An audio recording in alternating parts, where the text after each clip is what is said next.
the family of George, led by the widow Karen, distinguished mourners, ladies and gentlemen, good afternoon.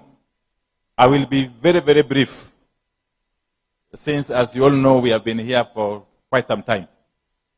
But allow me to say this. A little while back, I was standing here with the veterans. I'm sure a number of you are wondering how come I'm joining them. But a lot has been said by Captain Onyango on behalf of the veterans. Because George is someone I came to know way back in the early 90s. Specifically in 1991, thereabout. And at that time, if you may recall, we were proceeding to the elections of 1992. We were very young people. Personally, I was at the university. And because the opposition was fairly divided, it was not lost on us that we were facing a very uncertain election, whose outcome we feared would not be in our favor. And therefore, even as we campaigned, I and my many other colleagues were determined to ensure that in that election, Baba Raila Amolo Odinga would have to be an MP.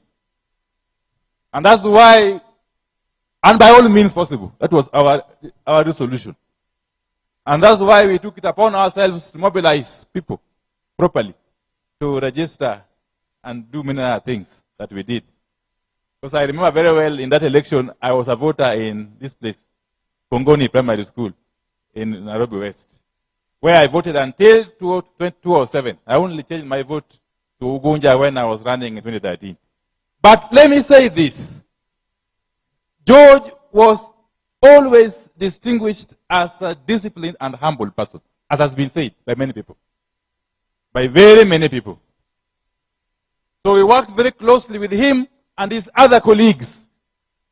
If you want to know that there was discipline, some of us who are coming from the university community as students, we considered ourselves as the strategists, while George and his compatriots were what I would call the combatants. We had a very seamless blending, because we had one common purpose and one common objective, which then was actually to ensure that Moi left power.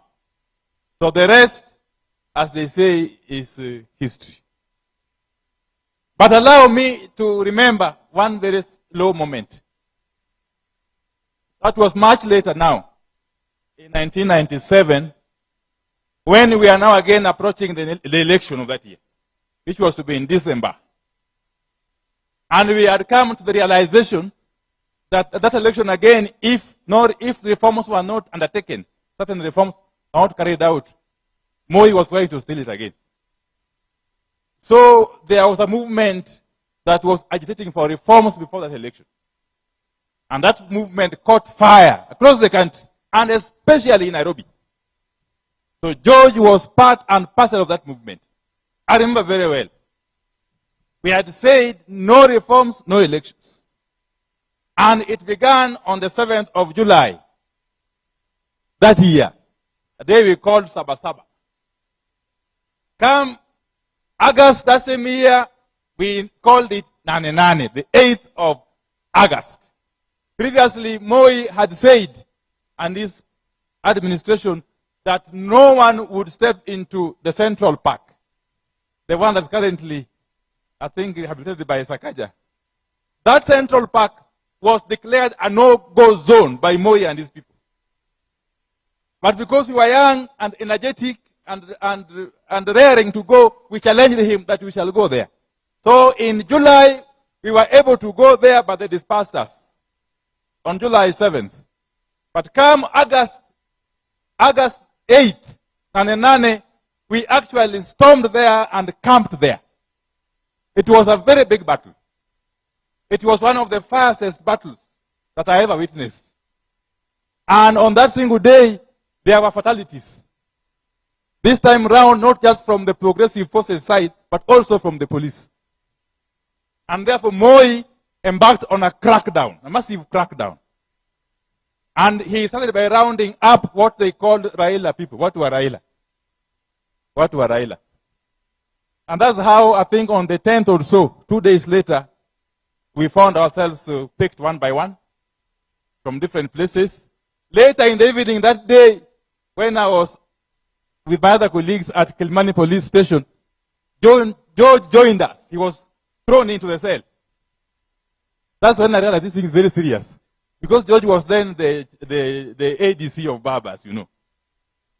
We came to learn that he was actually dragged out of Barbers' car from Parliament. So, to cut the long story short, is that when eventually we landed at committee, George remained his true self. Very calm. Very, very calm. And not moved at all. Not moved at all. Even when there were strikes that we waged at committee, George was very calm. I remember one day, there was a serious strike in committee, and we were moved from block D, where we were initially with the rest of the inmates, and taken to the isolation block, the one that was used for keeping political detainees earlier. And again, even in that block, there was a very serious strike led by Lumumba Wade. He's not here. Lumumba Wade is currently an MCA in Nyakachi, in Kisumu. If you see him, that man is a serious person. And even then, George still remained who he was. I remember, as I conclude, there was a gentleman who was arrested by mistake, if I may call it so. His name, I think, was Maurice Genga Nyagol, a man from Nyatike, Kadem. He was at the wrong place, in the wrong place at the wrong time. Because he had wanted to run for an MCA or councillor at that time in Nyatike. So he had come to check on his papers at the headquarters of NDP at Philadelphia House on Tomboya Street, 2 days after the 99 strike. Then he was also nabbed. That gentleman did not live to see another day. Because in committee, he was crying about his wife whom he had left in Nyatike. Then he was taken to the prison clinic. Eventually, we were told he was taken to Kenyatta Hospital. He died. That gentleman died. And I want to say this, that those who you saw standing here are just what I would call the lucky few. Because a lot of these comrades, these people who were in the forefront that time, a lot of them have died. We can't even count. A lot of them have died. So we count ourselves a bit lucky. But George's life is a testament to resilience, a testament to determination, and a testament to what you can call loyalty. So I want to extend my condolences to the family and to Baba Raila Odinga and his family. Because they have truly lost a son. They have truly lost a son.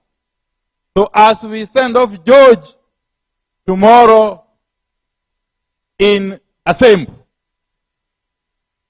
let us reflect really on this journey, how far it has come and where we are. Let us use that solemn occasion to take stock of the possible gains that have been made along the way. And of course the losses. As we chart the way forward. The way forward. One thing I want to leave you with is to believe in God. Because with God, everything is possible. I want to pray that the family be encouraged and to be given the fortitude to bear this very, very serious loss. Asanteni sana, I was asked to convey Baba's message of condolence, and I am doing so, because as you've been told, Baba is on his way to Kisumu, But God willing, he will be with us tomorrow. May God bless you. Thank you very much. Asanteni. Thank you, Waziri. Allow me now to call upon the family of His Excellency Engineer Dr. Raila Amolo Odinga. The family is represented here ably. Kindly